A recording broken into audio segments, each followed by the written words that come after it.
Hello et bienvenue dans l'épisode numéro 5 de Là où je me trouve. Aujourd'hui, on va parler de la fast fashion avec mon super accent, et de la culpabilité que cela veut engendrer. Je n'ai pas envie de polémiquer sur la fast fashion, l'ultra fast fashion, les sites, etc., la surproduction. Ce ne sera pas l'objet de ce podcast. Je pourrais éventuellement en parler à un autre moment, dans un autre épisode, pourquoi pas, mais en tout cas pas dans celui-ci. Là, je veux vraiment que l'on parle de la culpabilité que cela peut engendrer chez certaines personnes de continuer à acheter ou d'avoir l'impression de ne pas pouvoir faire autrement. Et je suis de ces personnes qui culpabilisent et pour qui acheter, c'est compliqué parce que je sais tout ce qu'il y a derrière, tous les enjeux qu'il y a derrière. Et parfois, pour certaines choses, je suis un petit peu obligée d'acheter à des endroits où je n'aimerais pas acheter. Mais voilà, on va explorer un petit peu tout ça et en tout cas, je vais essayer de faire ça de manière plutôt légère, même si c'est un sujet qui peut parfois cristalliser un petit peu les débats. En fait, on peut avoir du mal à entendre les choses, on peut avoir du mal parfois à discuter avec d'autres personnes, voilà, souvent les gens peuvent, enfin, ça peut arriver en tout cas que les gens peuvent être braqués sur certains sujets comme celui-ci. Donc on va pas polémiquer, mais juste je voudrais parler de cette culpabilité que l'on peut éprouver parfois.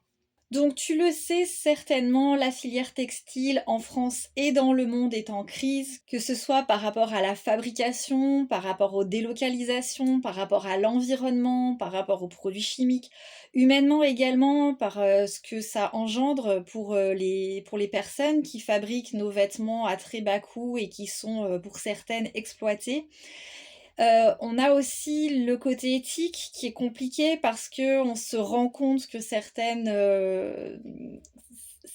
fabricants vont exploiter, vont voler même carrément les créations de petites entreprises, hein, ou de grandes entreprises d'ailleurs. Il n'y a pas de... Il y a pas qu'on soit petit ou grand, voilà, malheureusement ça existe. Il y a aussi une histoire de durée de vie des vêtements, de la surproduction, de combien on a. Je crois on pourrait habiller la planète pour toute la planète, tous les habitants de la planète pour de nombreuses années sans fabriquer de nouveaux vêtements. Donc on est vraiment en crise au niveau du textile. C'est quelque chose qui me touche, qui me tient à cœur. Et on a aussi toute la filière de l'élimination des déchets, de qu'est-ce qu'on en fait de tous ces vêtements, de la pollution que ça engendre aussi quand on veut les jeter. Donc je pense que tu es au courant de tout ça et si tu veux creuser un petit peu le sujet, dans la description, je vais te mettre des liens de reportages justement sur la filière textile, voilà, pour les personnes qui ont envie de creuser bien sûr le sujet. Donc je t'ai dit, on va pas parler de ça aujourd'hui, mais il fallait que je replante un petit peu le décor et je ne vais pas rentrer dans les détails, mais c'est un fait. La filière textile mondiale est en crise et aujourd'hui, on le sait, on a des informations, etc. dessus, mais parfois on a l'impression de ne pas pouvoir faire autrement que d'acheter malheureusement ces vêtements qui sont avec tout ce que ça engendre derrière. Et on peut ressentir, donc on pense, hein, on ne peut pas faire autrement, ou alors on ne peut vraiment pas faire autrement. Même chose, je ne vais pas juger au niveau de ça, mais on peut ressentir cette culpabilité, ce décalage entre je n'ai pas trop le choix, je ne peux pas faire autrement, mais je sais que derrière ça engendre toute cette crise en fait, et qui, à mon avis, ne va faire que perdurer. Mais en tout cas, on peut ressentir ce décalage entre notre conscience, la conscience de ce que c'est, et on peut pas faire autrement, quel que soit le pourquoi. On peut avoir un problème de budget, par exemple, voilà, on sait très bien que ces entreprises qui surproduisent vendent à très très bas prix, ce qui engendre d'ailleurs, les gens ont perdu la notion du prix des vêtements. Ou alors on peut ne pas trouver d'offres autrement, ou alors c'est une question de taille, parce que tous les fabricants de vêtements ne proposent pas forcément toutes les tailles. On peut avoir envie, ou on peut avoir aussi des coups de cœur émotionnels avec toute l'offre qui est disponible pour nous, on peut avoir aussi cette envie, et ce qui est normal, c'est fait exprès, hein. C'est parce que on voit beaucoup, beaucoup, beaucoup de vêtements et beaucoup de nouveautés qu'on a envie d'acheter. On a aussi ces envies émotionnelles, ces envies d'acheter, ces envies de se sentir belle à travers ces vêtements et d'avoir de la nouveauté, hein. Le cerveau aime beaucoup la nouveauté, donc voilà, c'est quelque chose, il joue là-dessus, et nous, bah, bien sûr, nous sommes humains, nous sommes humaines, donc on peut en tout cas avoir ces envies-là et se sentir mal à l'aise avec ça. Et avec cette culpabilité-là qui peut venir, on peut se dire: «Si je fais ça, je suis une mauvaise personne». Alors je vais te rassurer tout de suite, non, tu n'es pas une mauvaise personne si tu achètes, sur ces sites ou à ces fabricants-là. Simplement, c'est compliqué aujourd'hui de faire autrement, c'est compliqué de faire des choix aussi, parce qu'en fait, on a l'impression, hein, que c'est un petit peu un parcours du combattant, de trouver ce qui pourrait nous convenir, de trouver les choses qui sont, adaptées à nous, que ce soit au niveau du budget, de la taille, des nouveautés, et cetera.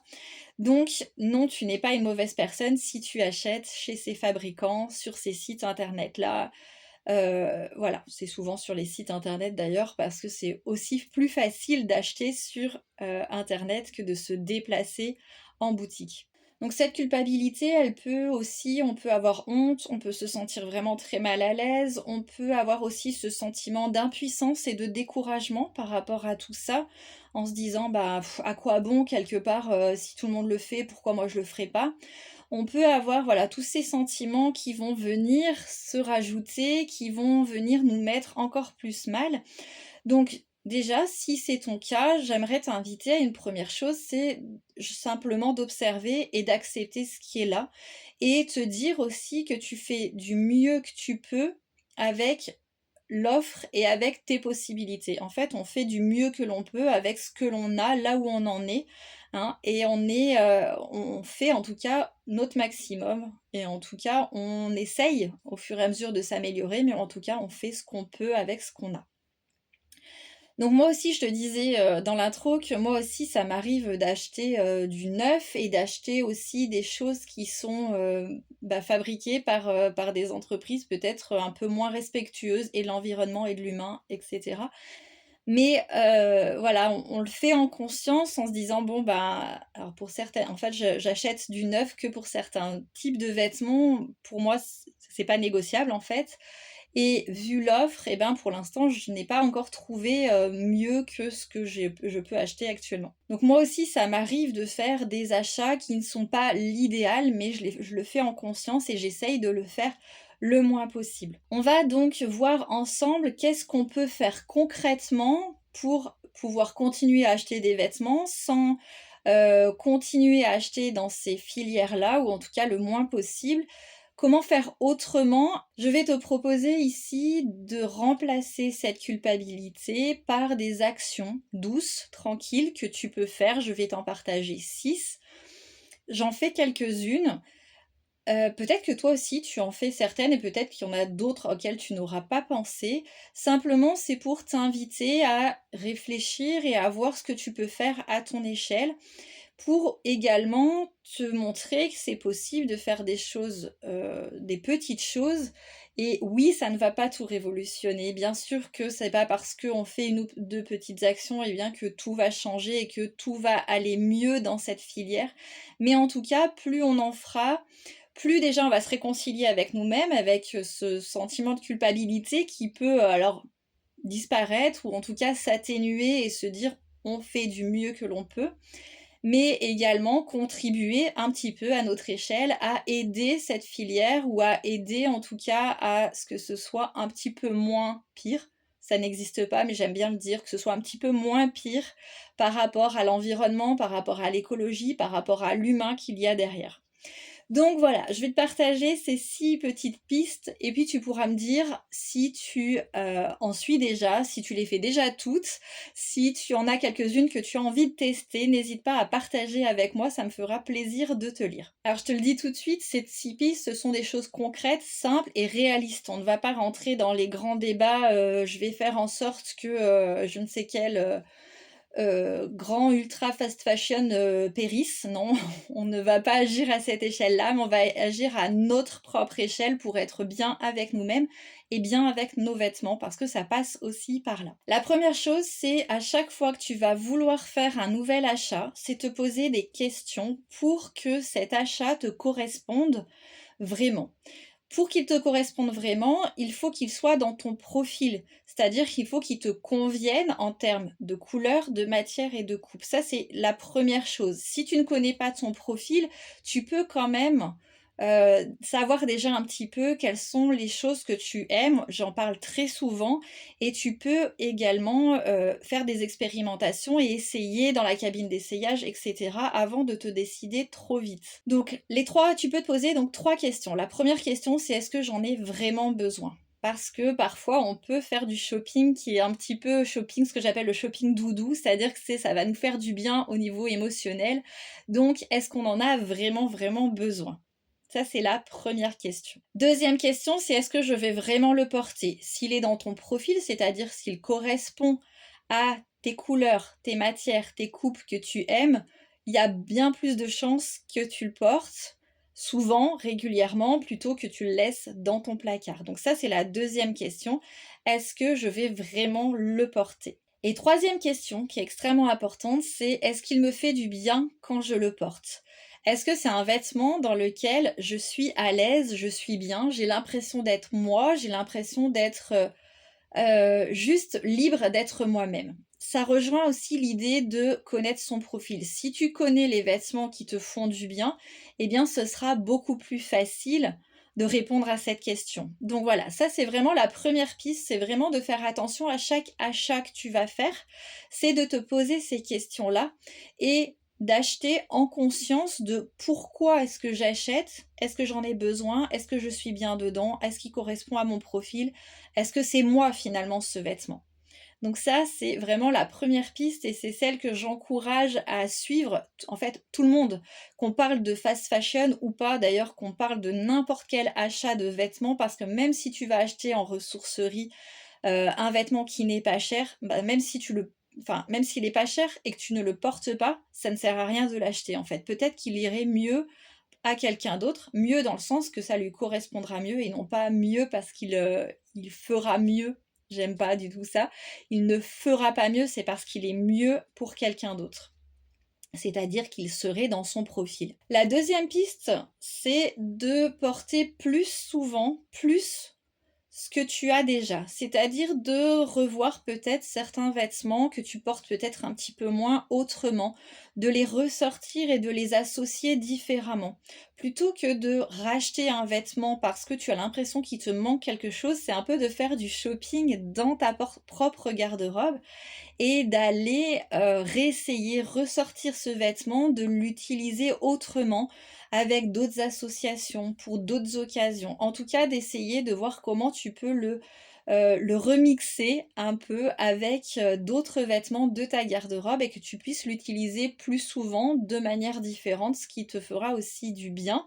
Parce que, je te l'ai dit, notre cerveau aime bien la nouveauté, notre cerveau aime bien quand il a l'impression que c'est nouveau. Donc peut-être que de le porter autrement, il va avoir l'impression que il est nouveau et ça va te faire également du bien et tu auras porté plus souvent des vêtements que tu ne mettais peut-être plus. Troisième piste, c'est de réparer ce qui est facile à réparer, c'est-à-dire un bouton par exemple qui s'est décousu, ou une fermeture, ou un petit lacet qui s'est défait, etc. Donc des choses qui sont peut-être faciles à réparer, un ourlet qu'il faut remonter, des petites choses qui sont peut-être à ta portée ou à la portée de quelqu'un que tu connais ou à la portée d'une couturière qui fait de la réparation. Parfois, ça vaut le coup, même si on a l'impression, on se dit: «Ah mais c'est cher», alors c'est cher, normal, elle va y passer du temps, mais si le vêtement est de qualité, si le vêtement il te convient parfaitement, des fois ça vaut vraiment le coup de se payer une réparation ou une modification pour qu'il nous convienne encore mieux et pour le mettre encore plus longtemps plutôt que de le jeter directement ou le mettre de côté en se disant, à chaque fois que je l'enfile: «Ah mince, il manque un bouton, bon bah je l'enlève et puis on verra un autre jour».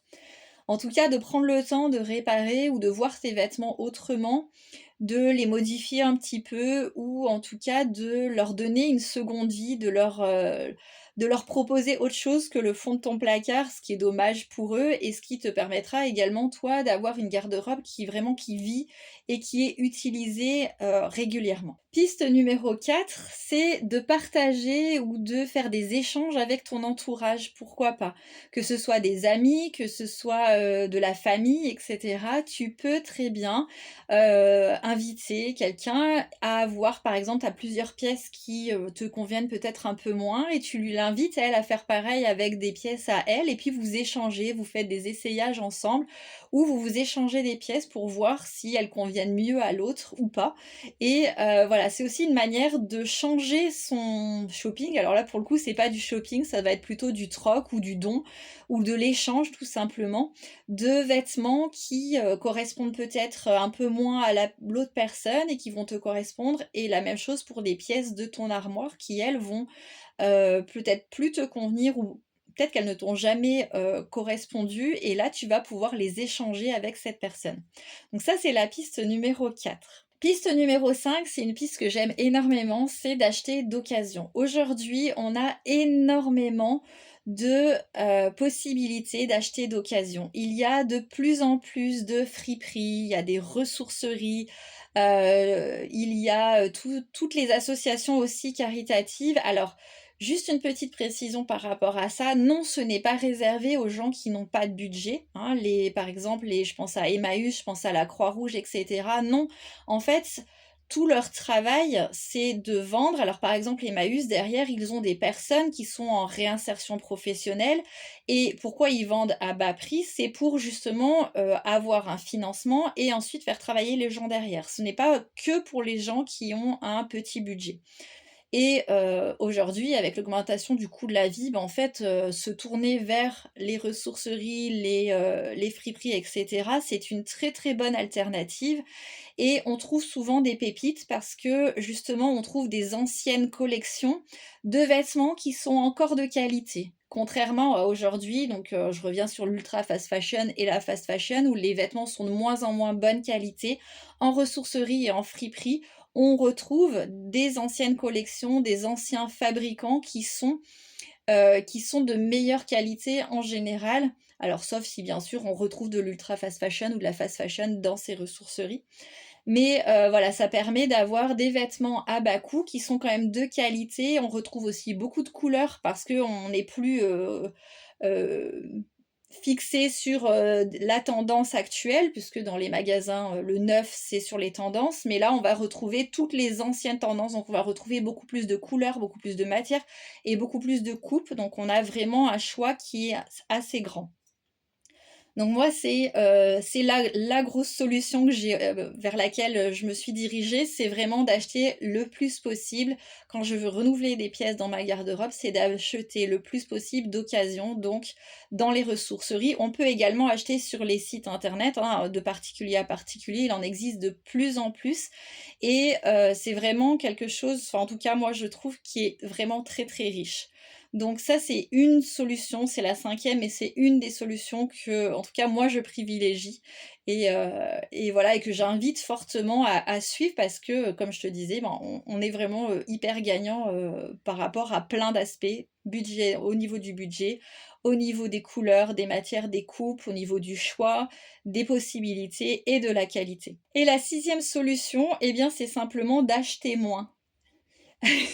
Oups, ça peut être difficile, mais c'est vrai qu'on a vu toute l'offre que l'on a, on va avoir tendance à acheter beaucoup, beaucoup, beaucoup. On a l'impression qu'on a besoin d'acheter énormément. Et en fait, en vrai, on n'a pas besoin de tant que ça. On n'a pas besoin d'énormément de vêtements pour s'habiller au quotidien. Et on peut essayer d'acheter moins et avec toutes les pistes que je t'ai données au-dessus, en tout cas, de faire différemment et de construire une garde-robe qui est peut-être moins garnie, mais qui est plus alignée avec soi-même, qui est plus alignée avec soi, donc son profil, mais également ses propres valeurs, et d'être plus en accord avec cette garde-robe. Donc ça, c'est la 6e piste qui parfois est un petit peu frustrante. 30. Mais voilà, acheter moins, c'est aussi continuer à aider un petit peu notre planète à aller un peu mieux, à faire en sorte que l'on ait moins de déchets textiles à traiter et que les fabricants, en fait, si tout le monde achète moins, bah, les fabricants vont, alors au bout d'un certain temps, certes, mais ils vont devoir moins fabriquer. Sans parler d'eux, on va parler de soi. Acheter moins, ça veut aussi dire acheter beaucoup plus en conscience, donc être beaucoup plus aligné avec sa garde-robe. Et donc ça fait vraiment, vraiment, vraiment du bien. Donc voilà pour les 6 pistes que je voulais te partager par rapport à ça, par rapport à cette culpabilité, par rapport à la fast fashion, à l'ultra fast fashion, avec tous ces problèmes, on va dire, textiles et vestimentaires, et te montrer qu'il y a des pistes qu'on peut suivre, et même si on peut pas tout faire, même si on peut pas tout régler individuellement, bah chacune, on peut faire des petits gestes et on peut faire en sorte que petit à petit les choses aillent vers le mieux. Et déjà dans une première intention, c'est d'être mieux avec soi-même et mieux avec sa garde-robe, qui pour moi est quelque chose d'important. Je te l'ai déjà dit plusieurs fois dans d'autres épisodes ou ailleurs, c'est que l'on doit s'habiller tous les jours, on n'a pas le choix, donc autant être bien avec ses vêtements, avec sa garde-robe, avec ce qu'on porte sur soi, et ne pas être dans la culpabilité de ce qu'on fait ou de ce qu'on ne fait pas. On n'a pas besoin d'être parfaite, mais on fait du mieux que l'on peut avec ce que l'on a, de là où on en est, de là où on en est à tous les niveaux dans notre vie, et ça en fait partie. Je te remercie d'avoir suivi cet épisode jusqu'au bout, et je t'invite à t'abonner au podcast s'il te plaît, et à mettre 5 étoiles sur la plateforme où tu l'écoutes et un commentaire si tu as la possibilité. Ça me fera vraiment très très plaisir. On se retrouve dans un prochain épisode et d'ici là, prends soin de toi là où tu en es. Bye bye!